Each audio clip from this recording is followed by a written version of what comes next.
हाँ। अच्छा देखिए। हाँ बेटा, क्योंकि 9:30 बजे से ना मेरी एक्चुअली दूसरी क्लास है।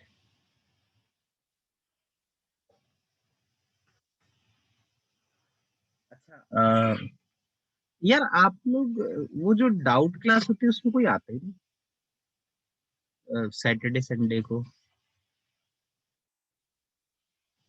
नहीं लेकिन अभी 4 दिन हुई तो कोई आया ही नहीं।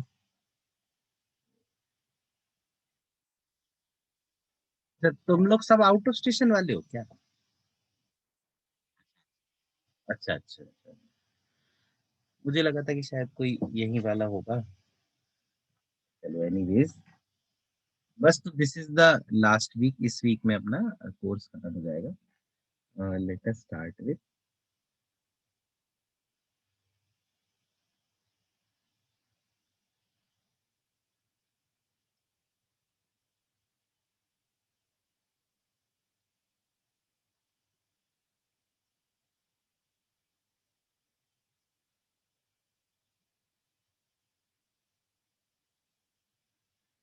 Semiconductor devices and electronics.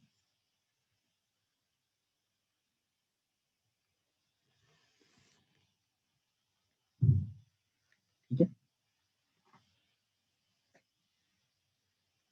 तो इसमें देखिए सबसे पहला जो एक कॉन्सेप्ट है ना, वो है ये।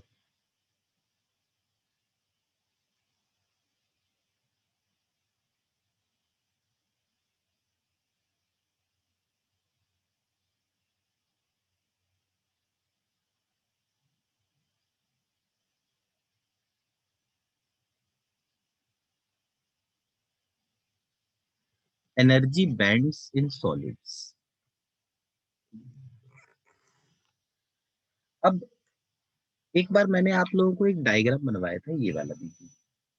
जैसे जो हाइड्रोजन का एटम होता है उसमें सबसे बाहर वाले में जब इलेक्ट्रॉन होता है तो उसकी एनर्जी होती है -13.6, है ना। फिर उसके बाद अगले वाले में अगर वो होगा तो -3.4। याद है, फिर अगले वाले में -1.5। अब ये जो डायग्राम है ना, इसमें हर एक लेवल की एनर्जी डिफाइंड है कि भाई पहले लेवल की -13.6 होगी, दूसरे की -3.4 होगी एंड सो ऑन, है ना। क्योंकि ये जो इलेक्ट्रॉन है ना यहाँ पर, ये इलेक्ट्रॉन अपने ही न्यूक्लियस के इन्फ्लुएंस में है, उसी के चारों तरफ घूम रहा है, तो अपना ही न्यूक्लियस इस पे फोर्स लगा रहा है जिस वजह से ये घूम रहा है। अब मान लो यहाँ पर अगर मैं एक और हाइड्रोजन का एटम लिया तो उसके भी ऑर्बिट होंगे।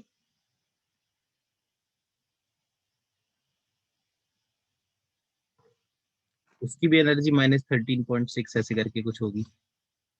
होगी ऐसी, क्या लगता है?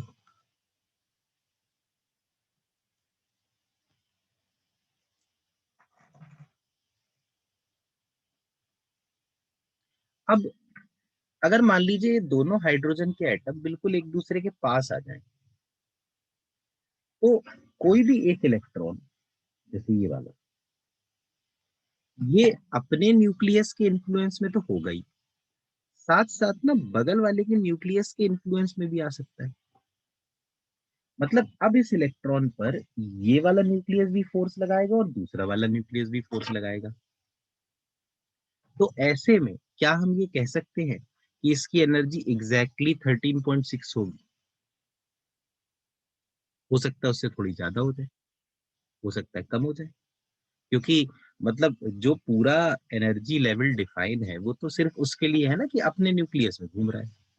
तो एक्चुअली जो सॉलिड्स होते हैं ना,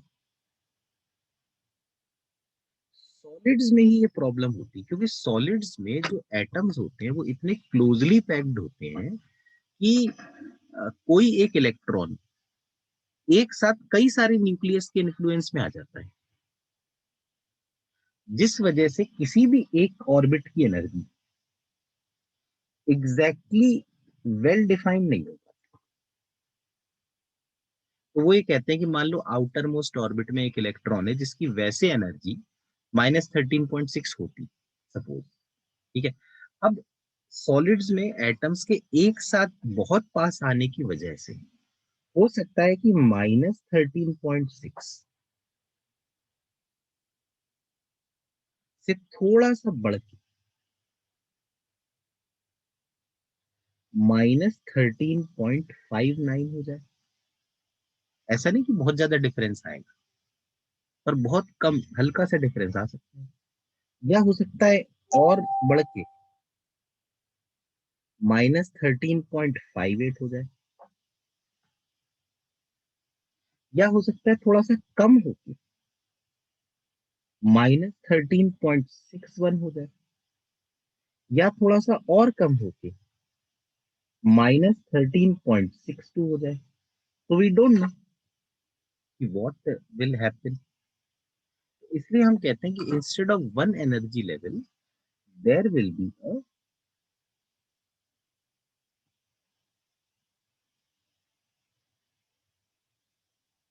range of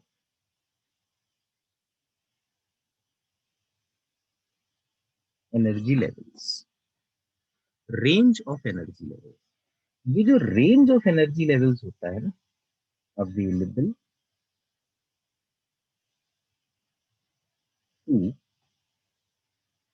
N electron in a solid, इसी को हम कहते हैं एनर्जी बैंड। तो अगर हमसे कोई पूछे what is the meaning of energy band, तो हम कहेंगे it is the range of energy level available to an electron in a solid, only in case of solid. ये वाला कॉन्सेप्ट क्लियर हुआ हो तो अगला कॉन्सेप्ट बताऊं।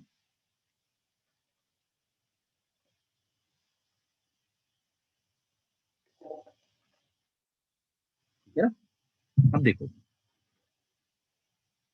ये जो ज्यादातर जो ओवरलैपिंग होती है ना, कि कोई एक इलेक्ट्रॉन दूसरे के भी इन्फ्लुएंस में आ जाए, ये मैक्सिमम होती है जो आउटर मोस्ट ऑर्बिट के इलेक्ट्रॉन्स हैं उनमें, क्योंकि वो सबसे बाहर होते हैं।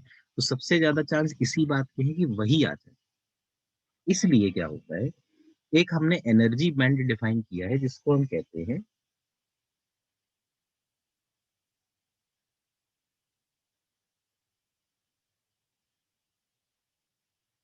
Valence band.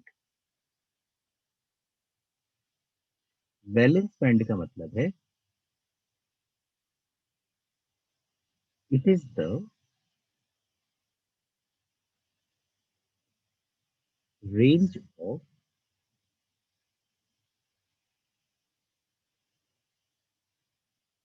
Energy levels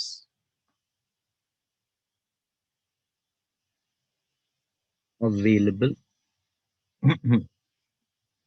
to the electrons in the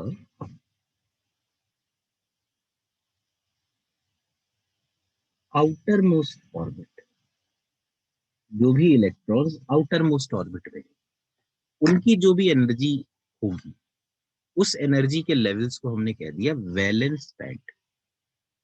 जो इलेक्ट्रॉन्स आउटर मोस्ट में होते हैं वो इलेक्ट्रिसिटी कंडक्ट नहीं करा पाते, क्योंकि इलेक्ट्रिसिटी तो वो कंडक्ट करा पाते हैं जो फ्री इलेक्ट्रॉन्स होते हैं। ये वैलेंस बैंड मतलब आउटर मोस्ट वाले इलेक्ट्रॉन्स, जिनको हम वैलेंस इलेक्ट्रॉन्स कहते हैं, ये आउटर मोस्ट ऑर्बिट में घूमते रहेंगे। तो ये ऐसे मैं 5 लाइनें बना देता हूँ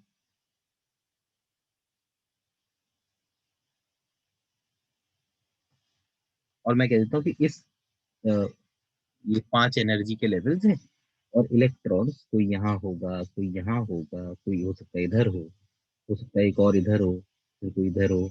ऐसे बहुत सारे इलेक्ट्रॉन्स हो सकते हैं, सबके सब किसमें वैलेंस। ये जितने भी इलेक्ट्रॉन्स वैलेंस बैंड में है ना, ये सब आउटर मोस्ट ऑर्बिट के इलेक्ट्रॉन्स हैं। ये अभी तक फ्री नहीं हुए। अपने न्यूक्लियस को छोड़ के गए नहीं, they have not become free electrons. यहाँ मैं लिख देता हूँ electrons in the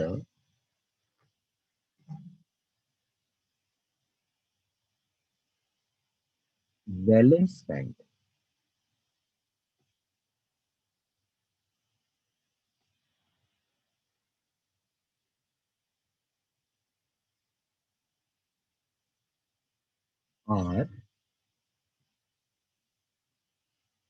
not able to conduct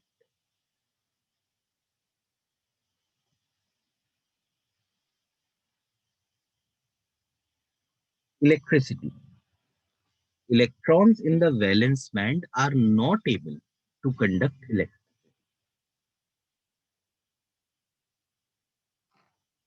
अब पहले आप लोग इतना देखिए, इसमें कोई डाउट हो तो मुझे बताइए। वैलेंस बैंड असल में ये ना सेमीकंडक्टर स्टार्टिंग, अगर अपने को इतना क्लियर होगा तभी अपन आगे जाके समझ पाएंगे, है ना। अच्छा, ये इलेक्ट्रॉन्स को हम थोड़ी सी एनर्जी दें, जो आउटर मोस्ट ऑर्बिट वाले होते हैं उनको थोड़ी सी एनर्जी दें तो वो फ्री हो जाते हैं। वो फ्री हो जाते हैं मतलब वो मेटल के अंदर ही कहीं ना कहीं घूमते रहते हैं, ये अपने न्यूक्लियस को छोड़ देते हैं। तो जब वो फ्री हो गए, they are able to conduct the electricity, तो हम कहते हैं कि अब ये वैलेंस से फ्री इलेक्ट्रॉन बन गए। तो इनका जो बैंड है ना, वो वैलेंस बैंड से बदल के एक नया हो जाता है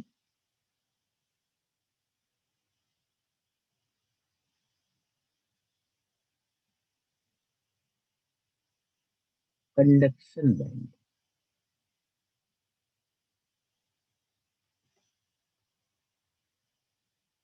अब कंडक्शन बैंड की डेफिनेशन क्या होनी चाहिए? It is the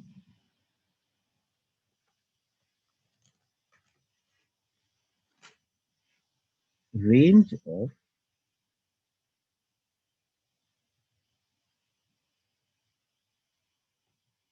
energy levels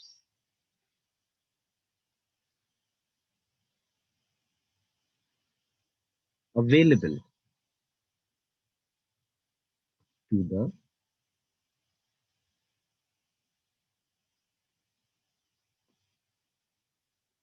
क्या मैं यहाँ ये लिख दूं तो क्लियर हो जाएगा? Electron, it is the range of energy levels available to the free electrons। अब जो इलेक्ट्रॉन्स फ्री हो गए, दे कैन कंडक्ट इलेक्ट्रिसिटी, तो इसलिए कंडक्शन बैंड हम लोग यहाँ बनाते हैं। अगेन मैं किसी भी बैंड को बनाने के लिए 5 लेवल दिखा देता हूँ, ठीक है। इसमें कई बार तो कई इलेक्ट्रॉन्स ऐसे होते हैं जो फ्री हो ही नहीं पाते, कुछ फ्री भी हो जाते हैं, तो इसलिए ऐसा नहीं होता कि यहाँ पे बहुत सारे हो, सपोज एक दो यहाँ पे हो। और जो इलेक्ट्रॉन इस कंडक्शन बैंड में आएंगे सिर्फ वही फ्री होंगे, तो वही इलेक्ट्रिसिटी कंडक्ट करा पाएंगे। यानी कि मैं यहाँ लिख सकता हूँ कि only those electron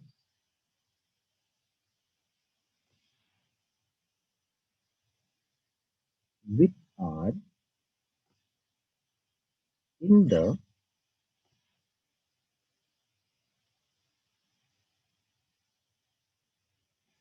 conduction band will be able to conduct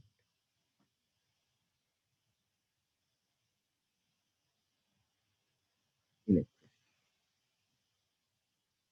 तो बताइए, क्या आपको कंडक्शन बैंड समझ में आया? ठीक है। अब आप मुझे ये बताइए, कौन से इलेक्ट्रॉन्स की एनर्जी ज्यादा होनी चाहिए, जो वैलेंस बैंड में हो उनकी या जो कंडक्शन बैंड में हो उनकी? जो कंडक्शन बैंड। देखो, जब कोई इलेक्ट्रॉन आउटर मोस्ट ऑर्बिट में है तो हम उसको कुछ एनर्जी देंगे तभी वो फ्री इलेक्ट्रॉन बन पाएगा। इसका मतलब जो फ्री इलेक्ट्रॉन है ऑब्वियसली उसकी एनर्जी जो आउटर मोस्ट ऑर्बिट वाला है उससे ज्यादा ही होनी चाहिए। अब फ्री इलेक्ट्रॉन है कंडक्शन बैंड में, आउटर मोस्ट ऑर्बिट वाला है वैलेंस बैंड में, तो obviously energy of the conduction band should be more than energy of the valence band, है ना। यहाँ मैं लिख देता हूँ, एक डायग्राम बनाता हूँ कि दोनों बैंड अगर एक साथ दिखाए जाए,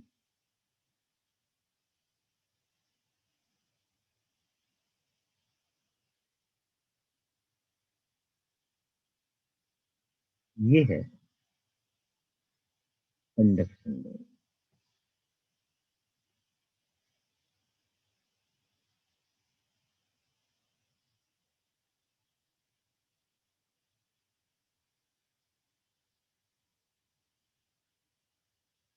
ये है वैलेंस बैंड। और वैलेंस बैंड और कंडक्शन बैंड के बीच में जो ये डिफरेंस है ना एनर्जी का, ये वो एनर्जी है कि आपको अगर कोई इलेक्ट्रॉन आउटर मोस्ट ऑर्बिट में हो तो उसको फ्री कराने के लिए कितनी एनर्जी देनी पड़ेगी, ये कहलाता है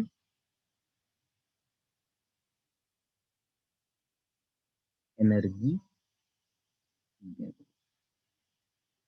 तो एनर्जी गैप जो है, अगर हम इसको डिफाइन करें तो हम कह सकते हैं it is the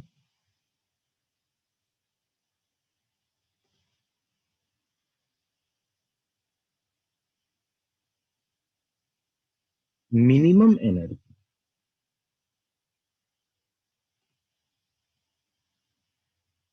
required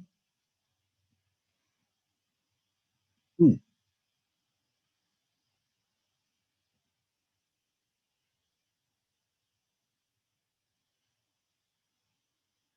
transfer the electron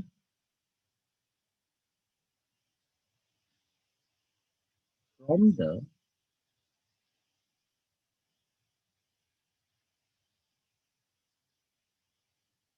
valence band to the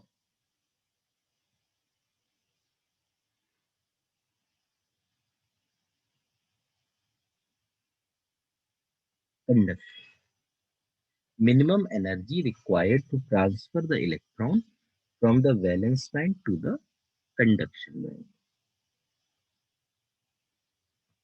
So I hope this part is clear. ठीक है।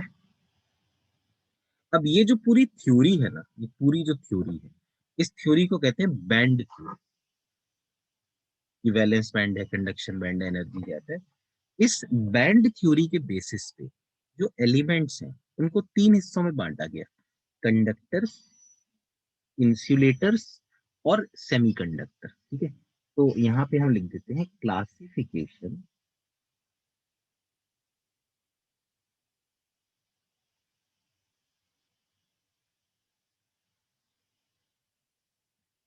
classification of elements on the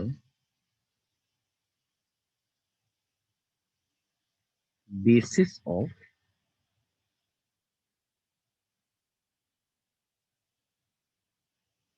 band theory.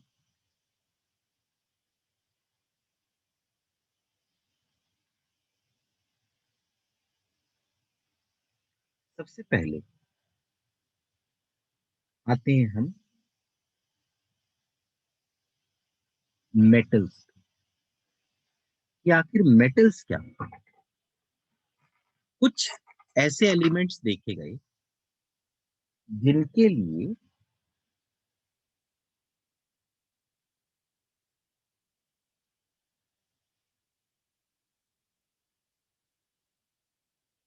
ये जो वैलेंस बैंड है और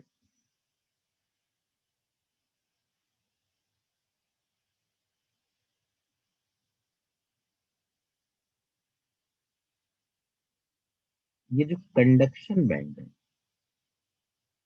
वो आपस में ओवरलैप कर जाते हैं। ठीक है, तो फॉर सम मटेरियल्स, कुछ एलिमेंट्स के लिए, सबके लिए नहीं, सिर्फ कुछ एलिमेंट्स के लिए, वैलेंस बैंड एंड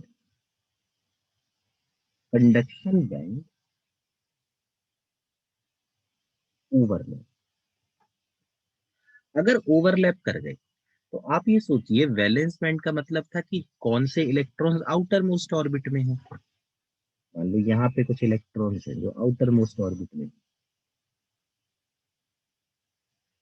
तो अगर कंडक्शन बैंड और वैलेंस बैंड एक ही जगह पे आ रहे हैं, तो जितने इलेक्ट्रॉन्स वैलेंस बैंड में है, आउटर मोस्ट में है, almost all of them are free electron.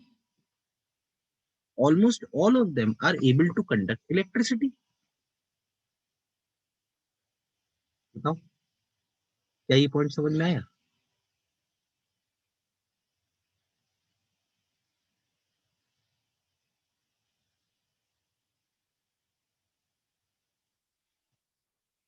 तो इसलिए ऐसे चीजों को कहा गया metal, which are very good conductors. ठीक है, यह स्लैश करके लिख दो कंडक्टर।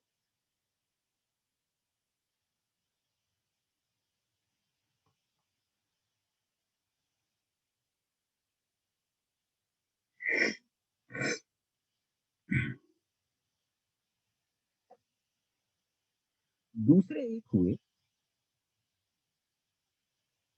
Second category, insulator. ये बिल्कुल कंडक्टर्स के ऑपोजिट है। इनमें क्या हुआ,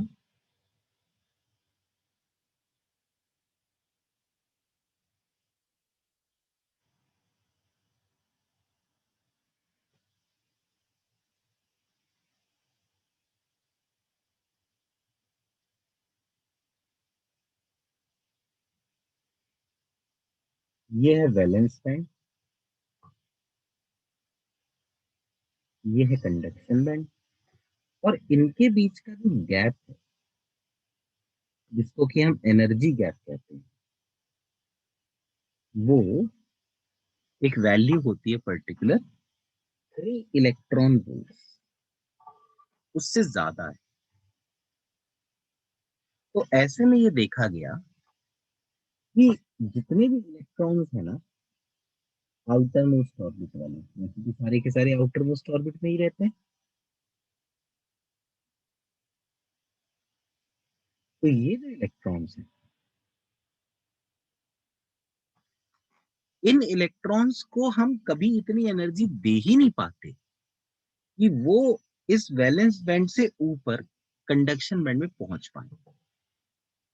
इसलिए कंडक्शन बैंड हमेशा खाली रहता है, और चूंकि कंडक्शन बैंड हमेशा खाली रहता है तो हमें फ्री इलेक्ट्रॉन्स मिल ही नहीं पाते। तो इंसुलेटर्स में क्या है कि, यहां मैं लिख देता हूं कि the valence band is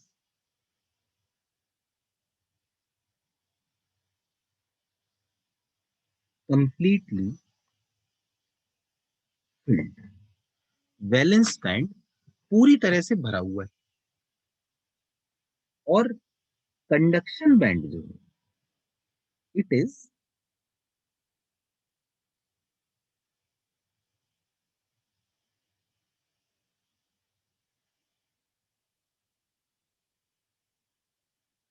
completely empty. Conduction band जो है ना वो पूरा खाली है। तो इंसुलेटर की प्रॉपर्टी है कि इनमें कंडक्शन बैंड पूरा खाली होता है, वैलेंस बैंड पूरा भरा होता है। क्या आपको ये दूसरा पॉइंट समझ में आया? ठीक है। तीसरे तरह के मटेरियल्स देखो, कंडक्टर्स कौन, जिनका वैलेंस बैंड और कंडक्शन बैंड ओवरलैप ही कर जाए, ताकि एनर्जी देने की जरूरत ही ना पड़े, वैसे ही all will be conducting. Insulators कौन, जिनके बीच का एनर्जी गैप इतना ज्यादा हो कि आप एनर्जी दे ही ना पाए कभी भी। मान लीजिए आप कोशिश भी करें ना एनर्जी देने की, तो इलेक्ट्रॉन जा ही ना पाए, जंप ही ना कर पाए। तीसरे कहलाते हैं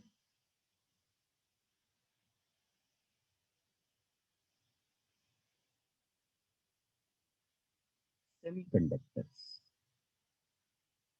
सेमीकंडक्टर्स में इन दोनों में से कोई भी चीज नहीं होती, ना तो ओवरलैप करते हैं और ना ही एनर्जी गैप 3 इलेक्ट्रॉन वोल्ट से ज्यादा का होता है। ठीक है, मतलब कि इसमें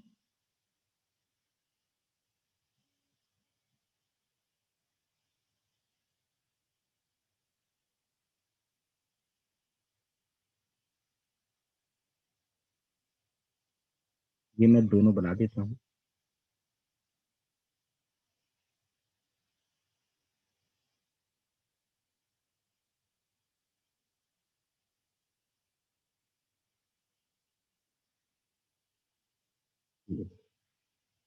और इनके बीच का जो ये एनर्जी गैप है ना, ये 3 इलेक्ट्रॉन वोल्ट से कम होता है।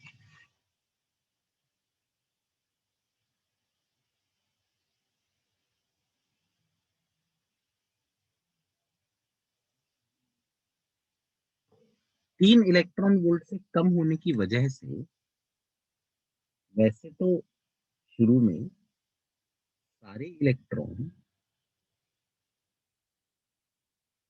वैलेंस बैंड में ही है, लेकिन अगर आप थोड़ी सी भी एनर्जी दें, वैसे कई बार एनर्जी देने की हमें जरूरत भी नहीं पड़ती, क्योंकि जैसे हम टेम्परेचर ही मान लीजिए बढ़ा दें ना, रूम टेम्परेचर कर दें, तो रूम टेम्परेचर पर ही कुछ इलेक्ट्रॉन एनर्जी लेकर यहाँ पहुंच जाते हैं। मान लो एक और इलेक्ट्रॉन एनर्जी लेकर यहाँ पहुंचते हैं। इसका मतलब क्या, कंडक्शन बैंड पूरा खाली रहा? नहीं रहा। कंडक्शन बैंड थोड़ा सा भर गया।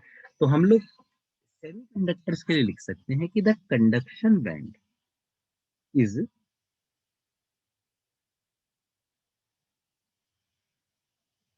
Partially field. लगभग खाली रहेगा, पर ऐसा नहीं पूरा खाली रहेगा, थोड़ा सा भर भी जाएगा। और क्या वैलेंस बैंड पूरा भरा रहा? थोड़ा सा खाली हो गया। तो हम लोग लिख सकते हैं कि the valence band is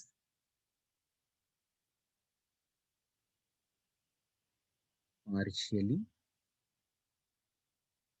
empty. अब ये तो एक चीज हो गई। एक और चीज आप देखिए, इलेक्ट्रॉन्स वैलेंस बैंड से जंप करके कंडक्शन बैंड में जा रहे हैं।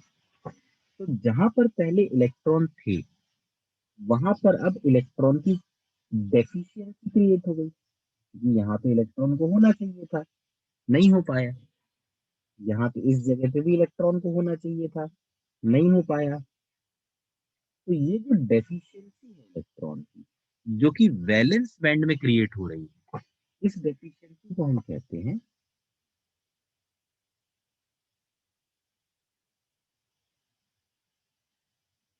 ओम।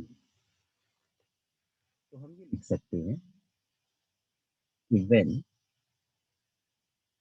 An electron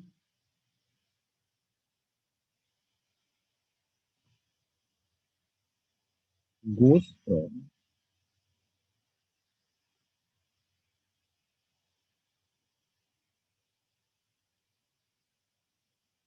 valence band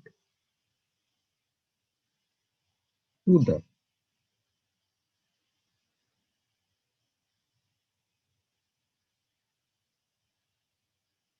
conduction band, then a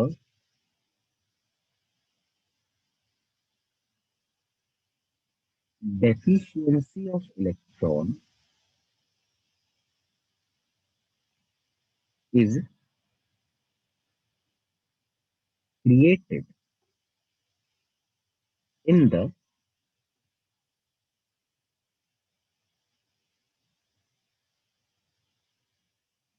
valence band. Deficiency of electron is created in the valence band. This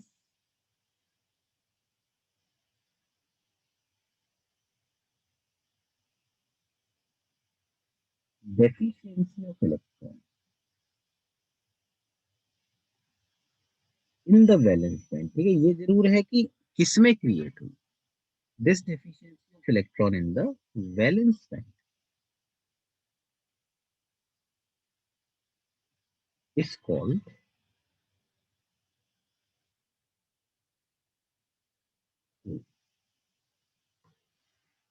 अब ये जो होल है, इस होल पे पॉजिटिव चार्ज होता है, तो यहां हम लिख सकते हैं hole has a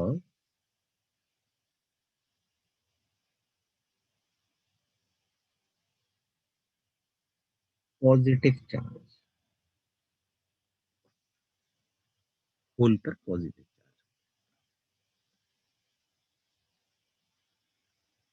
it can also conduct electricity. जिस तरह से इलेक्ट्रॉन इलेक्ट्रिसिटी कंडक्ट कर सकता है, उसी तरह से होल भी इलेक्ट्रिसिटी कंडक्ट कर सकता है. लेकिन होल जब भी इलेक्ट्रिसिटी कंडक्ट करेगा, तो वो वैलेंस बैंड में कंडक्ट करेगा. It can also conduct electricity in the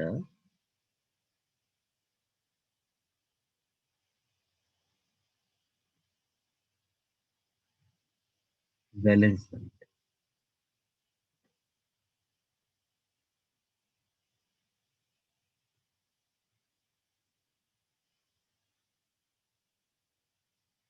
positive charge होता है plus E.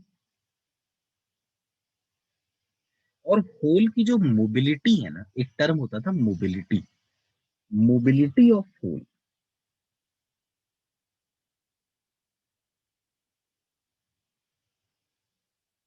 Is less then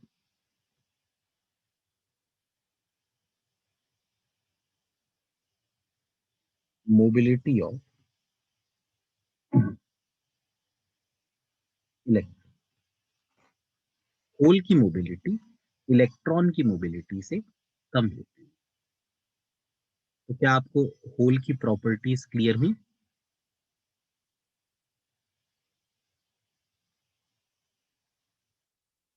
ठीक है, no doubt.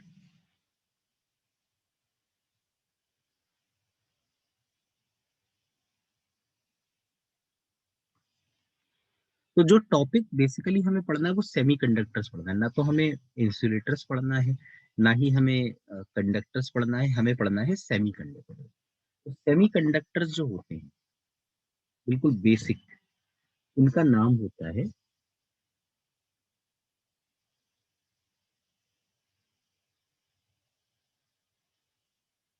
Intrinsic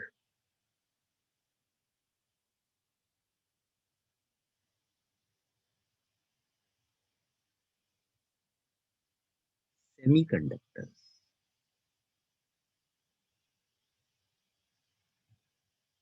intrinsic semiconductor का मतलब हुआ प्योर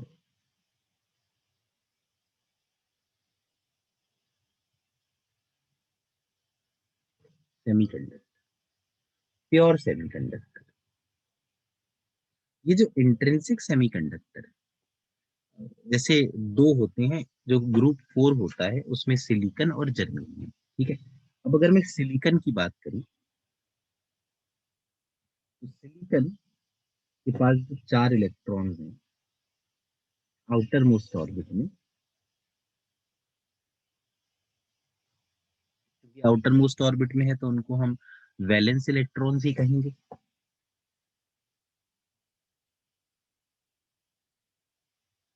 ठीक है, इस तरह से बना लिया जाए.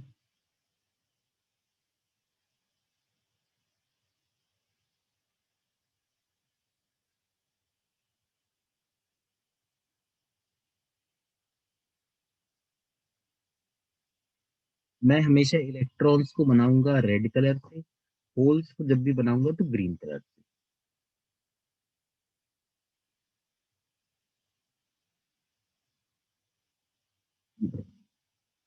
अब ये जितने भी इलेक्ट्रॉन्स हैं ये आपस में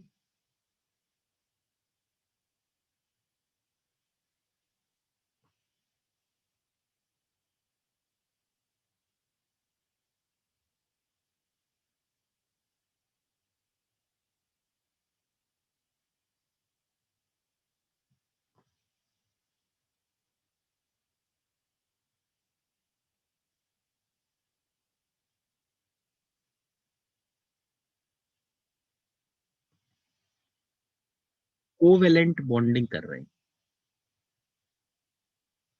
सब के सब इलेक्ट्रॉन्स वैलेंस बैंड में है, क्योंकि आउटर मोस्ट ऑर्बिट में है, कोई भी इलेक्ट्रॉन फ्री नहीं, क्योंकि सब बॉन्डिंग कर रहे हैं। तो यहाँ पे अगर मैं इस तरह से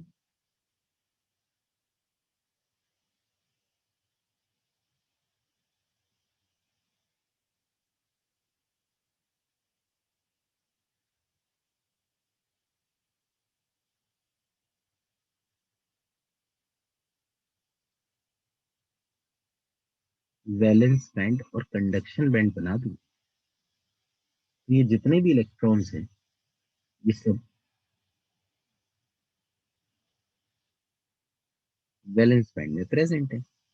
और ये जो डायग्राम हम बनाते हैं ना, ये डायग्राम 0 केल्विन का है। मतलब 0 केल्विन मतलब इनको कोई एनर्जी अभी नहीं दी गई। अब टेम्परेचर 0 केल्विन से बढ़ाया जाए, 1 2 3 100 200 इस तरीके से किया जाए, तो क्या होता है कि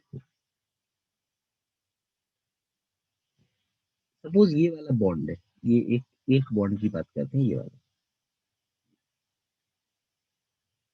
इस बॉन्ड के इलेक्ट्रॉन्स को एनर्जी मिली और एक इलेक्ट्रॉन बॉन्ड तोड़कर बाहर निकल,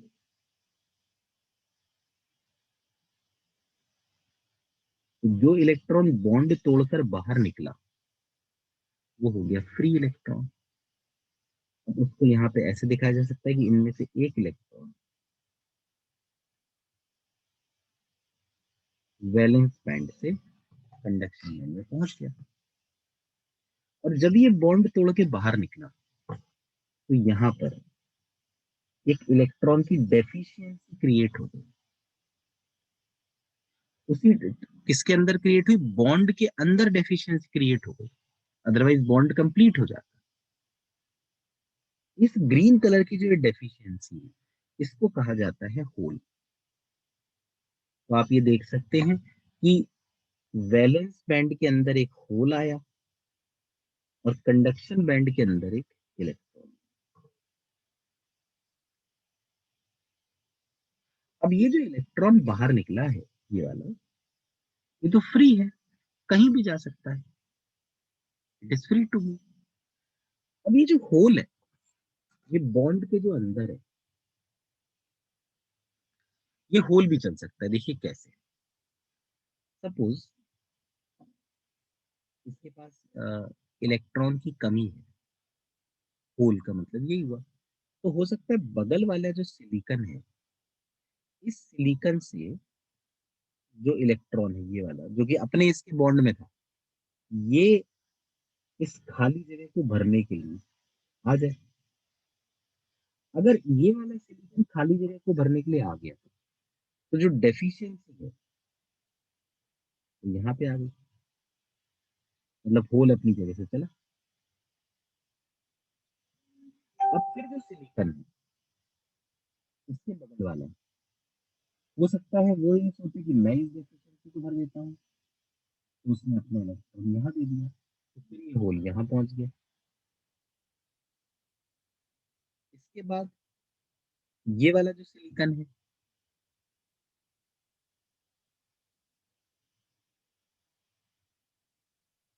इसने अपना इलेक्ट्रॉन यहाँ पे दे दिया, तो होल यहाँ आ गया। तो आप देख सकते हैं कि बॉन्ड ही बॉन्ड के अंदर होल चल सकता है, क्योंकि हमेशा बगल वाला सिलिकन ये सोचेगा कि मैं इसको एनर्जी, मतलब अपना इलेक्ट्रॉन दे देता हूँ, और जो ये इलेक्ट्रॉन की डेफिशिएंसी क्रिएट हुई है उसको भर देता हूँ। तो होल चलता रहेगा पर होल बॉन्ड पे चलेगा। तो मैं यहाँ लिख सकता हूँ electrons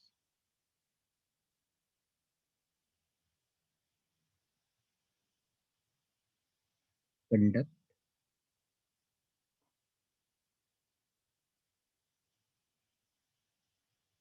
electricity in the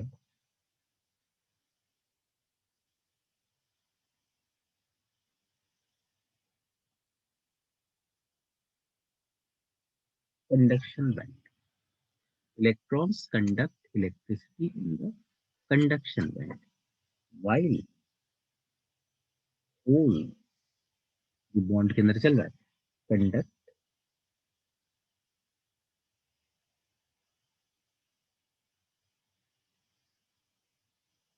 electricity in the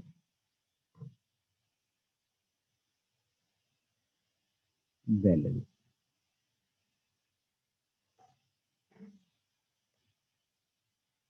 अब यहाँ पे बस एक चीज और देखना, ये जो बॉन्ड था ये वाला बॉन्ड टूटा था, ये जो मैंने यहाँ पे पर्पल कलर से बनाया है ये वाला बॉन्ड टूटा था। तो एक बॉन्ड टूटने से आपको एक फ्री इलेक्ट्रॉन मिला और एक होल मिला। तो जितने भी बॉन्ड टूटेंगे, भाई अब हो सकता है कि दो बॉन्ड टूटे, तीन बॉन्ड टूटेंगे, जितने बॉन्ड टूटेंगे उतने ही आपको इलेक्ट्रॉन मिलेंगे और उतने ही होल मिलेंगे। तो यहाँ पे मैं लिख देता हूँ कि due to breaking of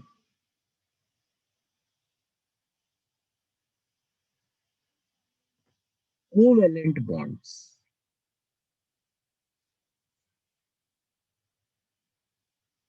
free electrons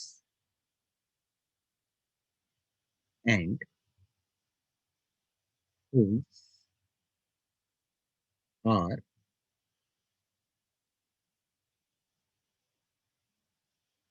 produced. Due to breaking of covalent bonds, free electrons and holes are produced.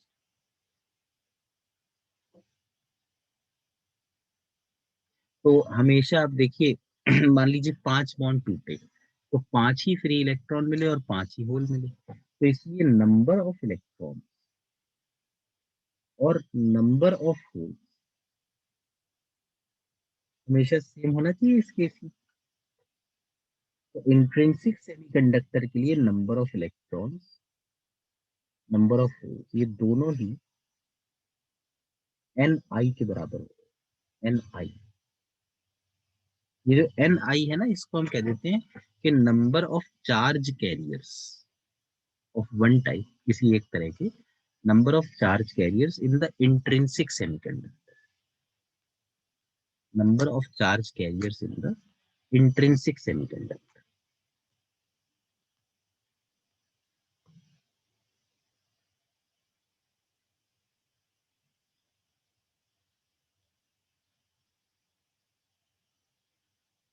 तो अगर आपको इतना क्लियर हुआ हो इंट्रिंसिक सेमीकंडक्टर का लॉजिक तो बताइए।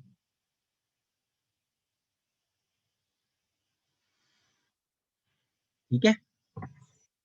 अच्छा, अब करंट किसकी वजह से हो सकता है? इलेक्ट्रॉन्स की वजह से भी हो सकता है और होल्स की वजह से भी हो सकता है। लेकिन इंट्रिंसिक में इलेक्ट्रॉन और होल अपने आप से नहीं मिलते, उसके लिए बॉन्ड तोड़ना पड़ता है। इसलिए ना जो इंट्रिंसिक सेमीकंडक्टर होता है उसकी कंडक्टिविटी बहुत कम होती है। तो यहाँ मैं लिख देता हूँ the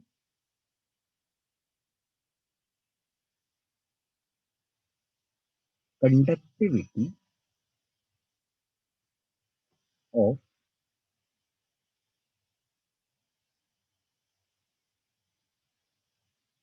intrinsic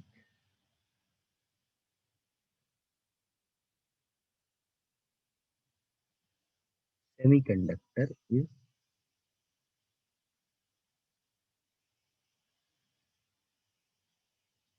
very small, very less.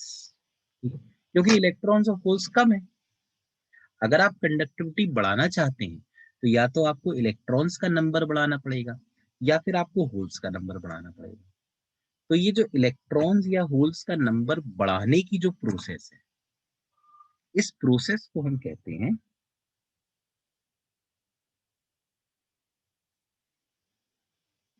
Doping. So what do we mean by doping? Yani, no, it is the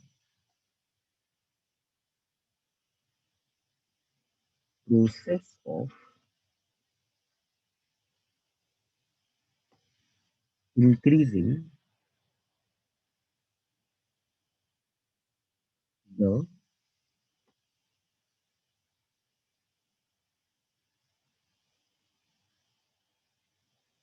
conductivity of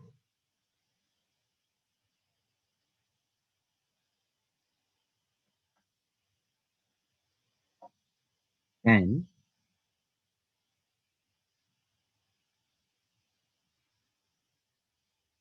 intrinsic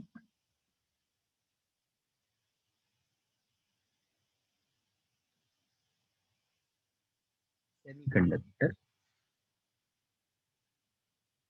by by adding extra electrons or extra holes, extra electrons और extra holes। अब ये extra electrons या extra holes कहां से आएंगे? ठीक है, this is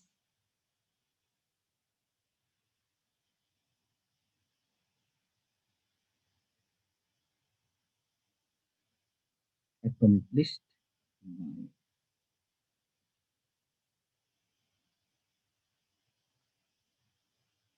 ये वर्ड जो है वर्ड ही डोपिंग है। ठीक है, by doping slash mixing the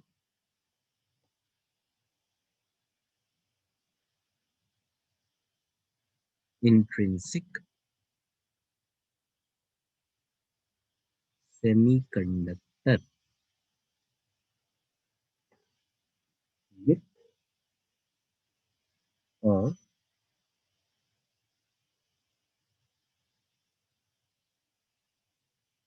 trivalent or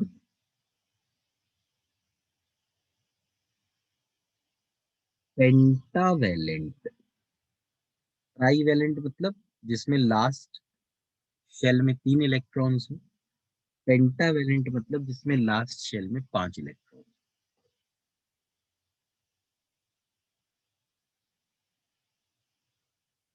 impurity, trivalent और pentavalent impurity.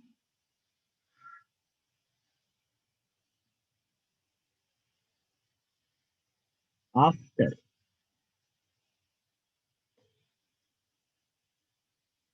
Mixing the impurity, impurity को मिलाने के बाद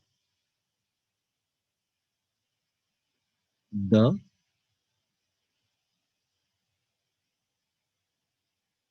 सेमीकंडक्टर इज known as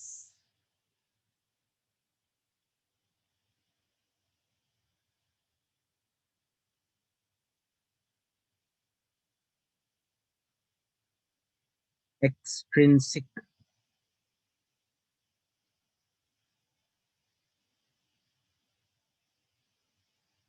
पहले उसका नाम था इंट्रिंसिक सेमीकंडक्टर। जो इंट्रिंसिक सेमीकंडक्टर था वो प्योर था, फिर उसमें हमने इम्प्योरिटी मिला दी, तो वो इंट्रिंसिक से बदल के हो गया एक्सट्रिंसिक सेमीकंडक्टर। अब एक्सट्रिंसिक सेमीकंडक्टर जो होता है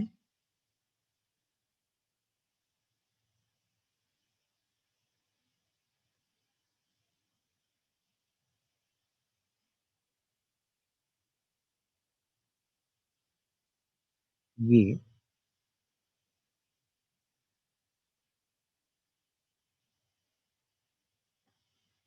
2 तरह का होता है।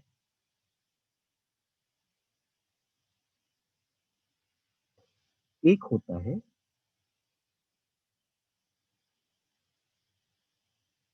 पी टाइप सेमीकंडक्टर, एक और होता है एन टाइप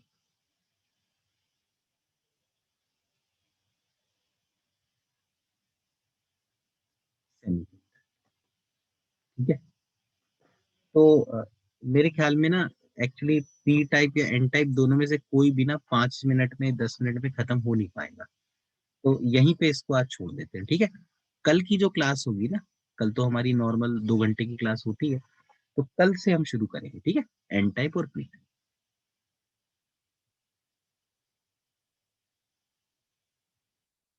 ठीक है? पर इसको मैं देखिए जितना पढ़ाऊँ ना आपको 1 दिन में, चाहे कम या ज़्यादा, उसको आप उसी दिन ये कर लीजिएगा क्योंकि ये टॉपिक ऐसा है ना कि मेरे ख्याल में स्कूल में भी हम लोग को इतना अच्छे से नहीं पढ़ पाते और इसमें से ना सवाल भी बहुत सारे आते हैं, ठीक है? ओके, चलो बाय-बाय। ओके।